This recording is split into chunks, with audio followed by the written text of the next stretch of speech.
Selamat datang di channel Maya Batari Stories. Ikuti terus semua kisah romantis di sini. Selamat membaca dan mendengarkan. Novel romantis Suamiku Pangeran Arab. Bab 4b.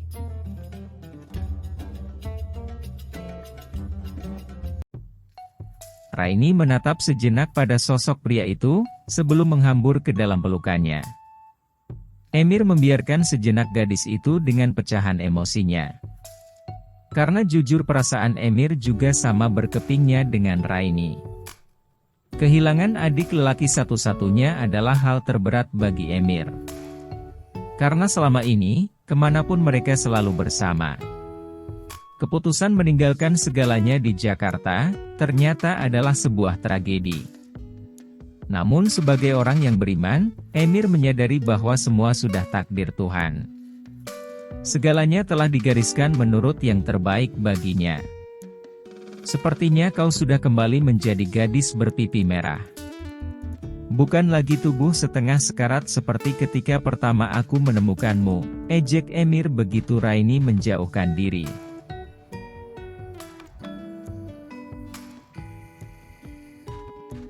Raini mencibik kesal.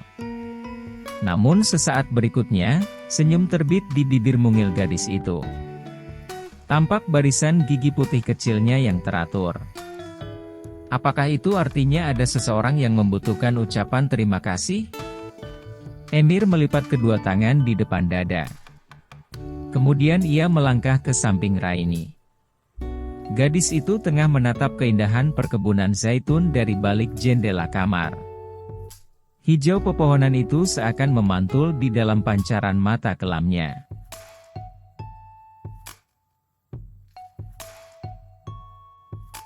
Apakah kau tahu, itu seperti mimpi buruk bagiku.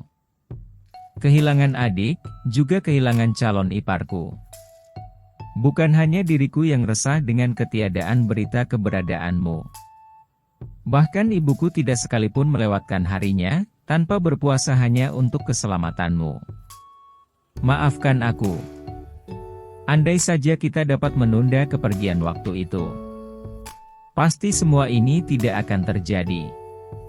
Said masih hidup, dan aku tidak bertemu dengan orang-orang itu. Mungkin kami berdua juga sudah menikah. Bayangan seorang pria dengan senyum ramah dan mata cerdas, kembali melintas di pelupuk mata Raini. Hingga membuat torehan luka di dada gadis itu kembali menjerit pedih.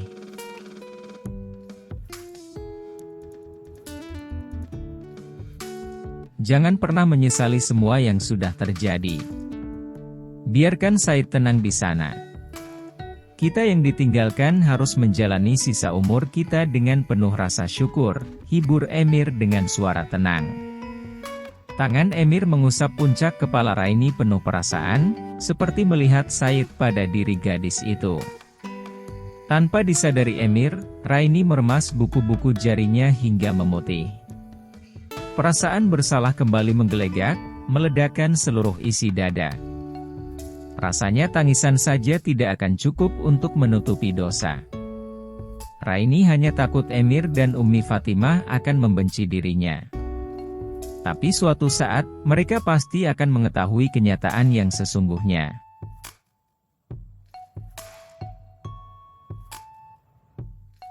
Bisakah kau menemaniku ke makam Said? Tanya Raini mencoba menghilangkan kegugupan yang merengkuhnya. Ia menatap pria itu dengan sorot penuh pengharapan. Kapan? Emir tersenyum menanggapi sikap Raini yang seolah agak takut, dan sedikit segan. Padahal Emir ingin gadis itu tidak membuat jarak dengan dirinya. Bagaimana jika sekarang saja? Sekalian aku juga ingin melihat bekas kejadian kecelakaan itu. Apa kau tidak keberatan? Raini kembali menatap Emir dengan sedikit ragu. Baiklah. Sepertinya cuaca juga mendukung. Tetapi kita harus meminta izin kepada ibu terlebih dahulu.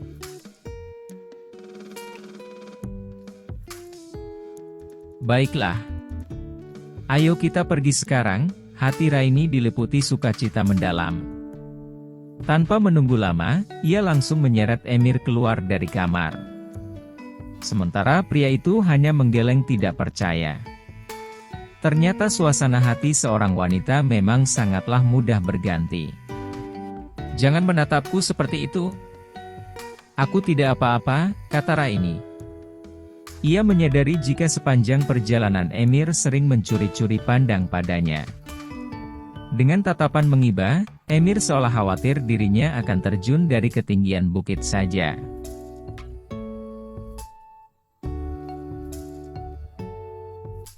Ummi Fatimah tidak kalah khawatir dari putranya, ketika mereka meminta izin untuk keluar. Wanita itu tidak mau melepaskan pegangan tangannya. Ummi Fatimah baru mau melepaskan, ketika Raini berjanji akan pulang dalam keadaan utuh. "Aku percaya kau adalah gadis yang sangat kuat." Emir menepuk bahu Raini setelah menyelesaikan doa di samping makam Said.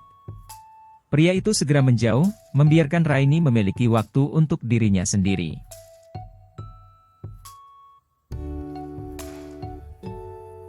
"Said, maafkan aku. Sungguh aku tidak berniat untuk mengkhianatimu. Aku sangat mencintaimu. Tapi aku terpaksa harus menjalani pernikahan ini dengan Zafir. Aku tidak paham yang terjadi denganku sekarang. Aku menjauhinya karena aku pikir, cintaku kepadamu masih sama besar sebelum bertemu dengannya. Said, tolong katakan kepadaku apa yang harus aku lakukan." Mata birunya itu selalu saja menggangguku siang dan malam. Ia menyusup ke dalam mimpi dan anganku tanpa kuundang. "Maafkan aku. Sungguh aku tidak bermaksud untuk membagi hatiku dengan yang lain."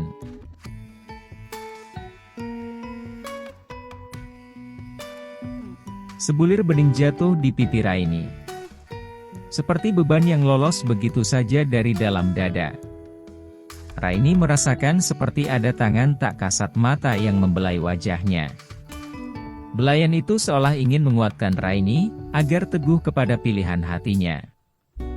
Berulang kali Raini mengerjapkan mata, tapi suasana di sana tetap saja sepi.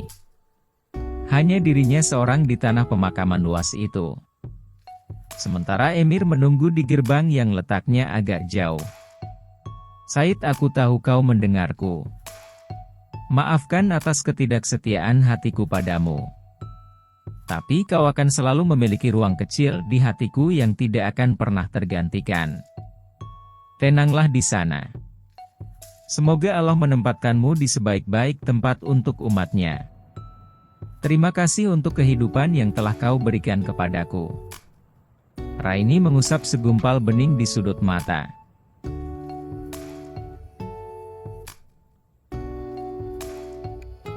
"Terima kasih atas semua cinta dan perhatian tulusmu kepadaku.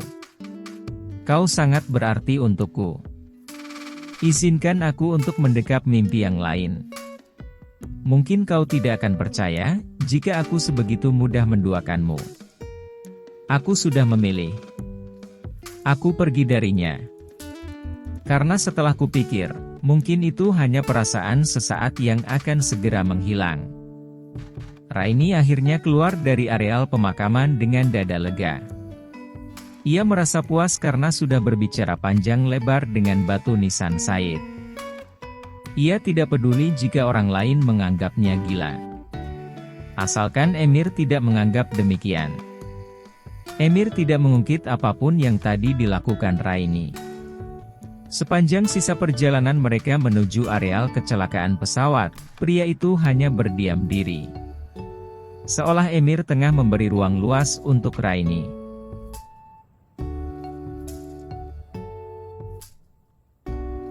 Emir hanya diam di atas punggung kuda. Sementara Raini sibuk dengan pikirannya sendiri. Otaknya kini justru merasa kacau balau kembali. Ia teringat perjalanan melarikan diri dahulu. Perjalanan yang hampir merenggut nyawanya. Dengan pengetahuan yang sedikit, Raini seperti mengingat pernah melintasi tempat itu. Namun nyatanya suasana di sana memang terlihat sama. Jadi itu puing pesawatnya? Kenapa tidak dievakuasi? Tanya Raini ketika Emir menghentikan kuda di atas sebuah bukit pasir. Di depan mereka terbentang lembah pasir yang melandai. Pemandangan itu membuat suasana hati Raini memburuk kembali. Puing pesawat naas itu masih setengah terbenam di dalam pasir. Warna catnya memudar akibat panas matahari yang berlebihan di gurun.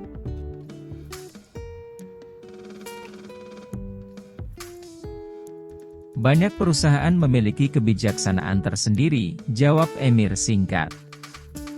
Raini ingat dengan maskapai penerbangan yang dulu membawanya. Itu adalah salah satu penerbangan komersial paling mewah dan mahal. Kau benar tentang satu hal. Mengenai apa? Melihat runtuhan pesawat itu, aku kembali terbayang pada Said.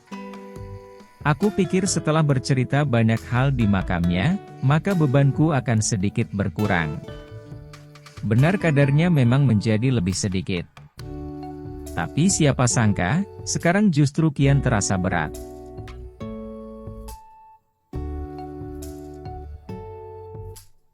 Setahuku kau bukanlah gadis cengeng. Jika aku tidak salah mengenalmu, cibir Emir dengan gaya mengejek. Tentu saja Emir sangat paham. Semua orang yang melihat muka hantu Raini, pasti dapat menduga jika jiwa gadis itu tengah terguncang. Aku harap ada cermin di dalam kamarmu. Apa hubungannya perasaanku dengan sebuah cermin? Tanya Raini heran.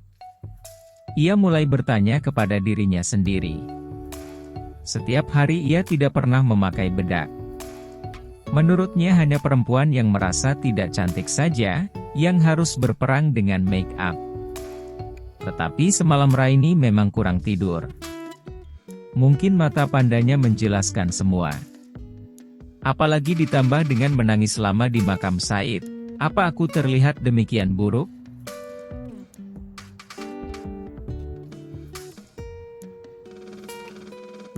Emir mencoba untuk menyembunyikan senyumnya, bahkan kudamu mungkin akan takut melihat mukamu. Emir, kau membuatku takut? Raini akhirnya membasuh muka menggunakan ujung penutup kepala dengan hati-hati. Ia berharap kekusutan di sana dapat berkurang banyak. Ada apa? Raini menatap Emir yang kini berdiri diam dengan sikap waspada di tempatnya. Raini ikut diam. Sayangnya karena tidak terbiasa hidup di gurun, maka Raini tak dapat mendengar apapun. Telinga Raini hanya dapat menangkap desau angin yang menderu, membawa panas yang kian memanggang.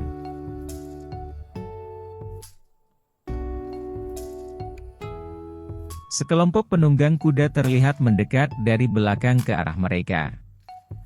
Raini agak takut melihatnya. Tentu saja ia langsung teringat pada Zafir. Belum apa-apa hatinya sudah kecut membayangkan pertemuan dengan pria itu. Jantung Raini sudah berpacu sedemikian kencang, hingga membuat tubuhnya gemetar. Tanpa sadar Raini sudah memegang kekang kudanya dengan sangat erat. Ketegangan itu perlahan mencair setelah rombongan itu mendekat. Sepertinya itu bukanlah rombongan Zafir. Raini hanya melihat seorang pria Arab bermata coklat. Pria itu tersenyum ramah kepada Emir, seolah mereka memang saling mengenal. Emir terlihat membeku di tempat. Kelihatan sekali Emir tidak menyukai pertemuan mereka.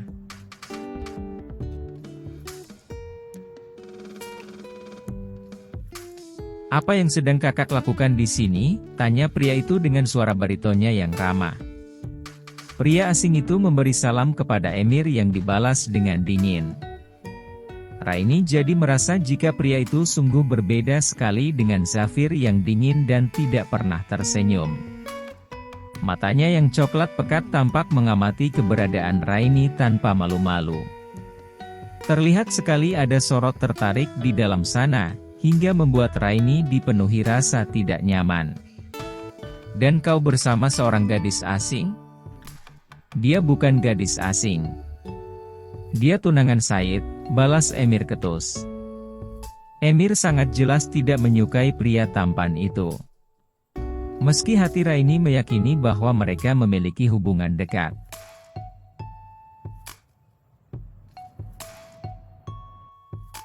Maaf, aku tidak tahu. Aku turut berduka cita atas meninggalnya tunanganmu. Perkenalkan, namaku Salim. Aku adalah kakak tiri Said dan juga adik pertama Emir. Meski sepertinya keberadaanku tidak pernah dianggap oleh ibuku dan juga saudara-saudaraku, pria itu terlihat tulus. Hingga membuat benak Raini dipenuhi beribu macam pertanyaan. Oh, senang bisa bertemu denganmu, Salim. Aku tidak pernah tahu jika Said memiliki kakak lain di sini. Tapi kau tinggal di mana? Sepertinya aku tidak pernah melihatmu di El Firdaus, balas Raini dengan senang dan melupakan spekulasi negatifnya. Melihat sikap Salim yang ramah, maka ia bisa pastikan akan dapat berteman dengan pria itu.